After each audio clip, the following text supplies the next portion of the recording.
At Ground Zero, at Anzio, the 99th Pursuit Squadron was in trouble. They were surrounded by enemies, in the air, in their own government, and in the press. They were in danger of being pulled out of combat in disgrace. America's first black fighter pilots had beaten tremendous odds to get airborne. It was going to be even tougher to stay there. How they succeeded is one of the great stories in aviation history and a central episode in the fight for civil rights.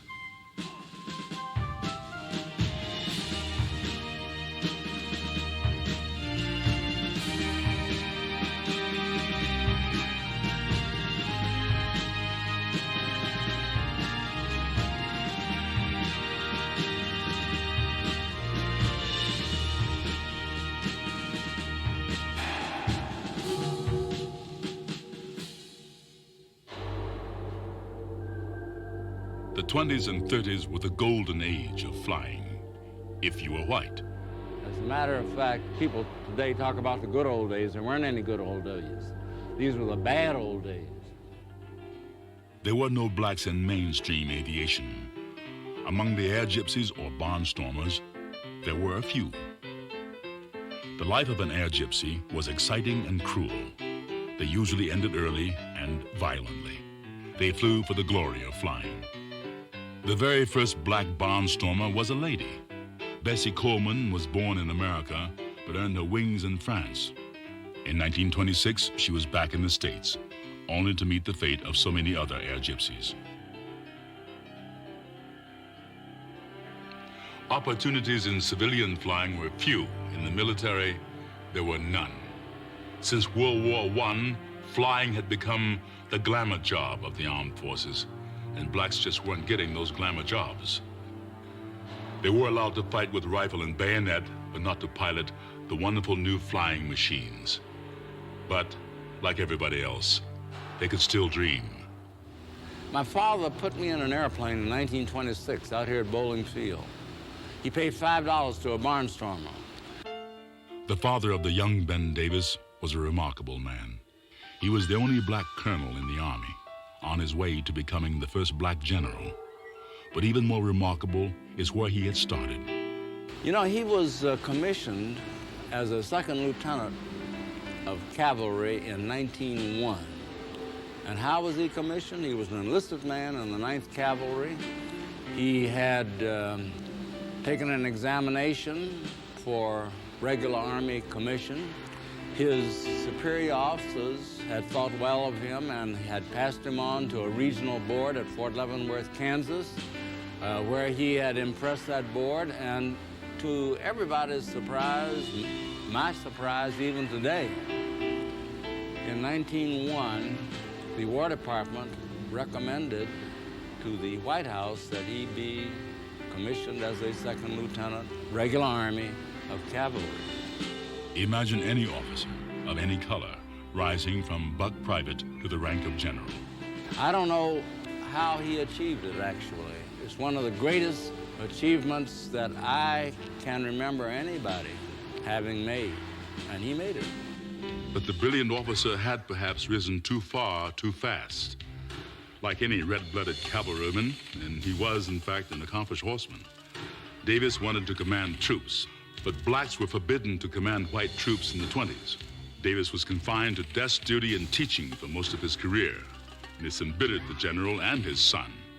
At first, Benjamin Davis Jr. wanted no part of the military, but a $5 ride on a barnstormer's plane changed his mind.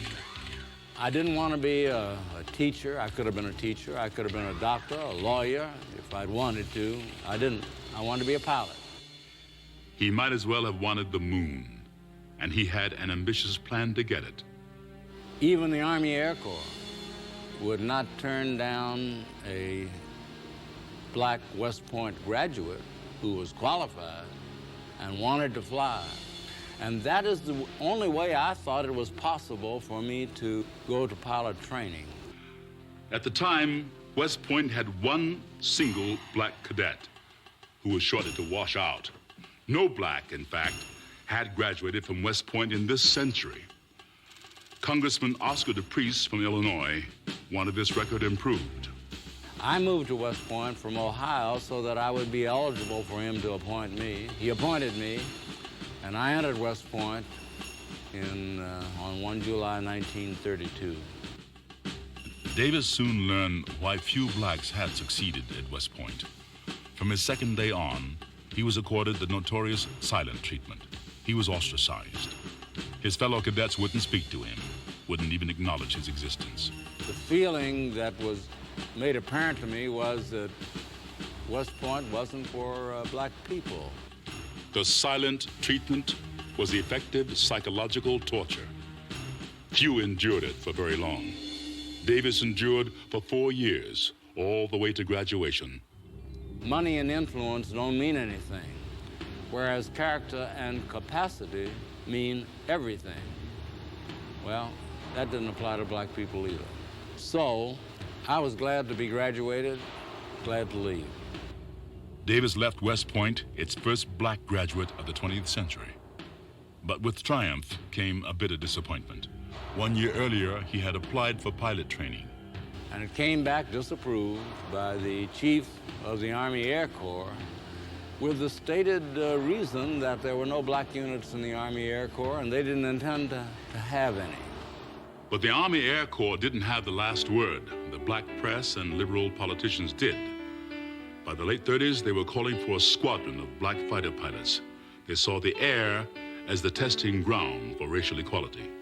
The pilots of the Air Force were the elite people, period, in the country.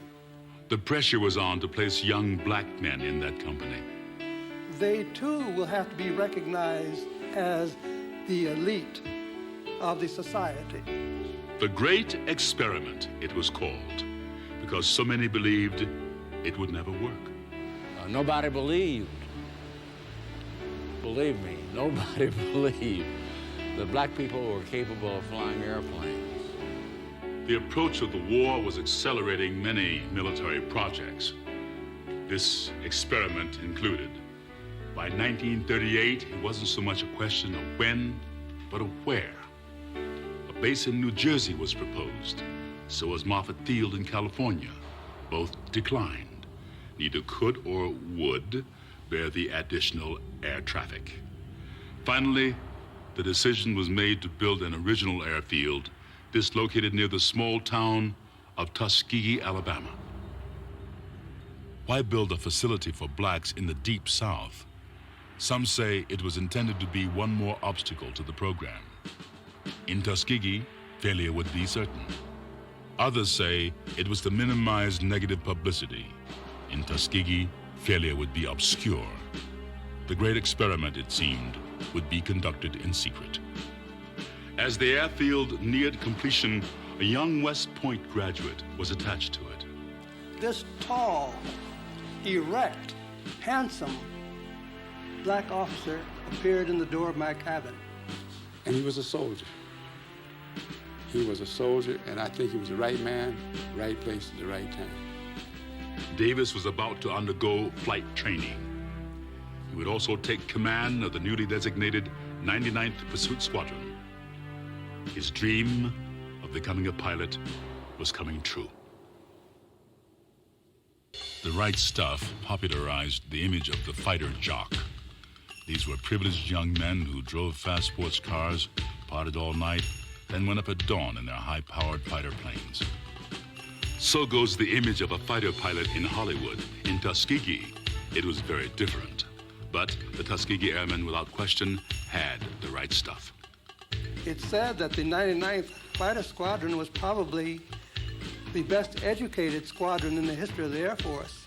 Tuskegee, Alabama, had few distractions for young black men. There were no bars, no pilot groupies, no sports cars. There was one movie theater, which welcomed the pilots only to its colored section. They realized that they were existing in a sea of hostile whites. And they realized that their only salvation lay in superior performance. Now, it's that simple. The young trainees took to the air with energy and discipline. The stakes were enormous, the competition brutal. 8 of the original class of 13 washed out.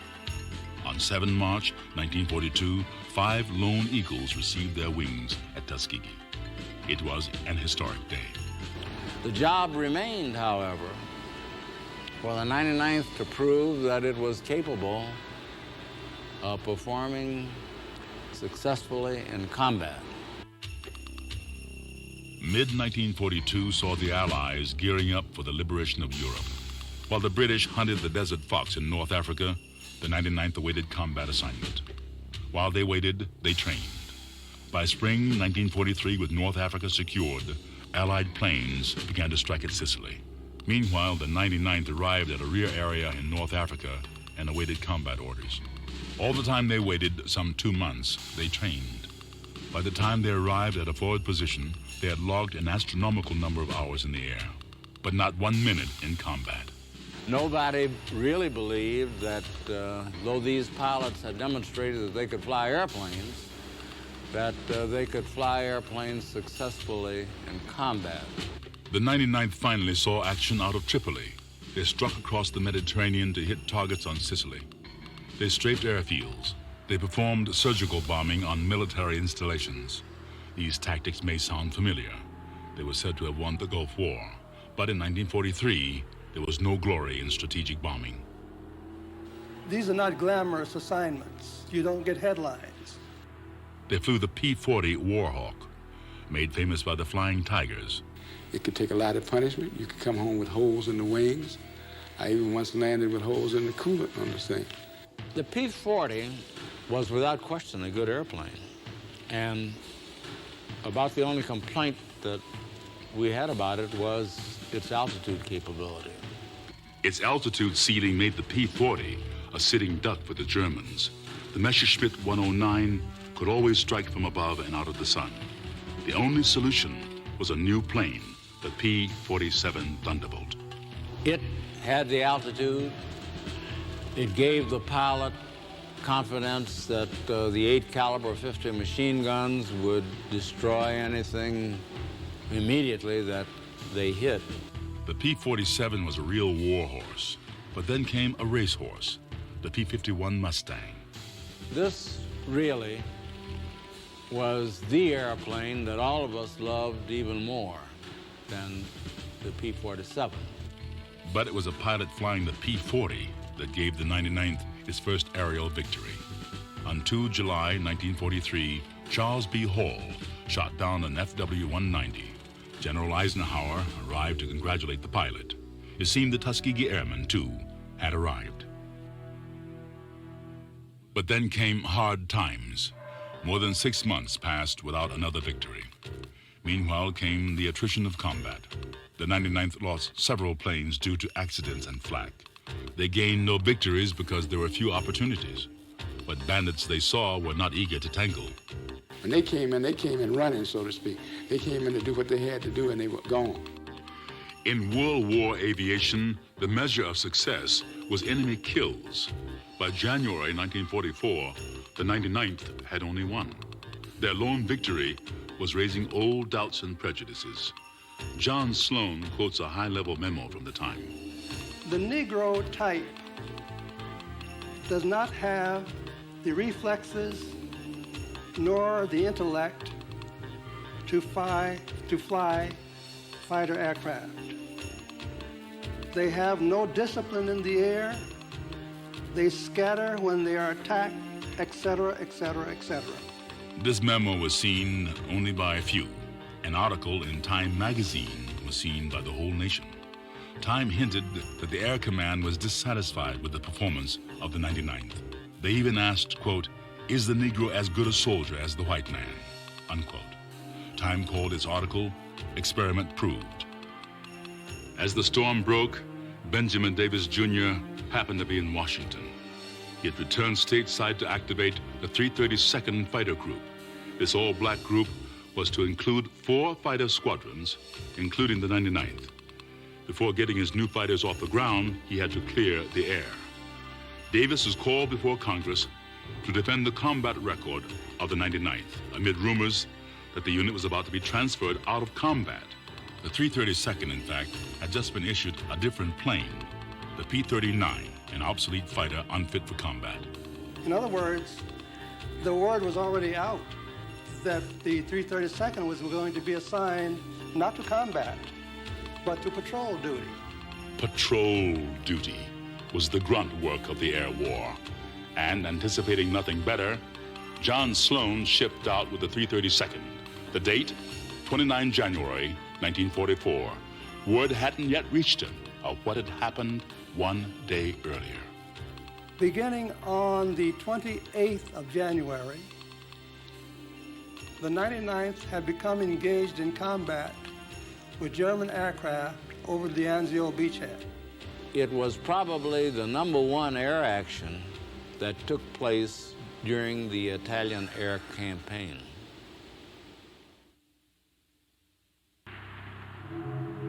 The invasion of Anzio began in eerie silence. There had been a bloodbath at Salerno. The Allies expected another at Anzio. Instead, they encountered almost no resistance at all. It looked like a Nazi trick. The Allies were mystified. They hesitated. They secured the beachhead and waited. The great prize of Rome lay just 40 miles away. But this time, Hitler had nothing up his sleeve. His ally Mussolini had just been ousted, and his Italian forces were in disarray. The Allied indecision was precisely what the Nazis needed. They regrouped in 4 days. Then they struck back with everything they had. First came the Luftwaffe of Field Marshal Kesselring. Flying smack into them came 12 unsuspecting pilots of the 99th Pursuit Squadron. Their first real test in air-to-air combat was no contest. Outnumbered almost 2 to 1, they shot down 5 Me-109s without suffering a casualty. It was the clearest possible example of distinguished flying. It was repeated the very next day. Again, they encountered a superior force of German aircraft. This time, they achieved 7 victories without a loss. So this switched the story of the 99th 180 degrees, turned it around completely. John Sloan arrived with the 332nd Fighter Group in Italy soon afterward. His first day there, he was hailed by veterans of the invasion. I was their hero. They had come from Anzio. You guys saved us up on the beach, Lieutenant. Sloan had been mistaken for one of the pilots of the 99th.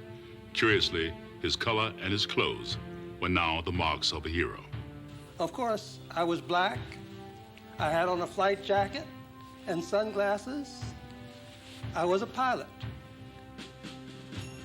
After success in Italy came heavy bombing raids on Germany and occupied France.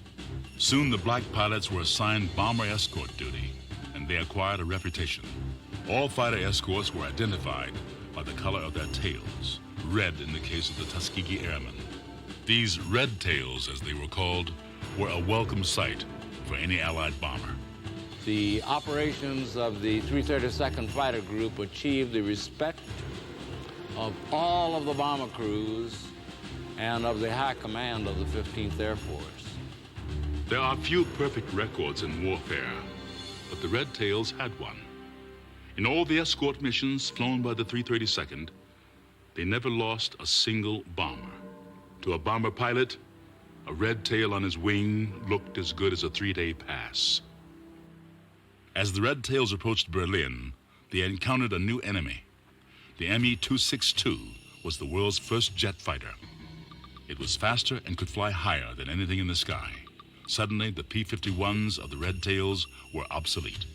And of course, no German jet ever had any business being shot down by a P-51. Yet the Red Tails did destroy 3 of the new jets. How that happened is something of a mystery still. Luck was certainly a factor, but the German jet pilots have been described as overconfident. Their machines being superior, they took unwise risks. Could be the jet pilots were simply outdisciplined. While the Red Tails were on bomber escort, black pilots were getting bombers of their own. Back in the States, the 477th Bomber Group was formed. John Rogers of the original 99th was tabbed for duty. They were preparing us to go overseas in the Pacific. But now, I really did not want to fly a B-25 if I was going to go overseas. If I want to fly, I want to fly a fighter. But no black pilot would ever fly a B-25 in combat. The atomic bomb took care of that matter.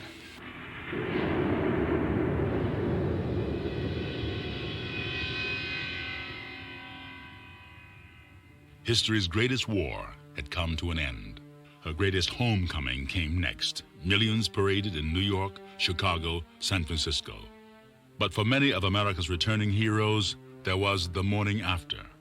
In many respects, German prisoners and Italian prisoners were better treated by our military than black troops who were Americans. Many red-tail veterans now had flying in their blood, but all the success in combat couldn't buy them a single job in peacetime. The commercial airlines weren't hiring. Like Bessie Coleman 25 years earlier, several blacks opted out of the country, recruited by the Argentine Air Force to fight their civil war. It was a very, very bad way to treat returning combat veterans, a bad way to treat anybody. Blacks were barred from commercial flying to a certain extent that still continues today. In the military, however, there was a profound change. Integration of the armed forces took place in 1949. President Truman signed the order that changed the military forever. For the first time, there was a civil rights guarantee for a major part of American society. The way had been paved for other guarantees. If the military could integrate, why not the civilian population, surely in the schools? The Tuskegee Airmen will continue. 50 years have passed and they're still fighter pilots. They're proud, ambitious, individualistic. They're different from most men and from each other. Some of the Tuskegee Airmen have all but forgotten the deeds of 50 years ago. Others are devoted to keeping the memory alive. They are as different as any group of individuals, but they share a sense of discipline, dignity, and accomplishment. They have been touched with greatness. They are the very best of their generation.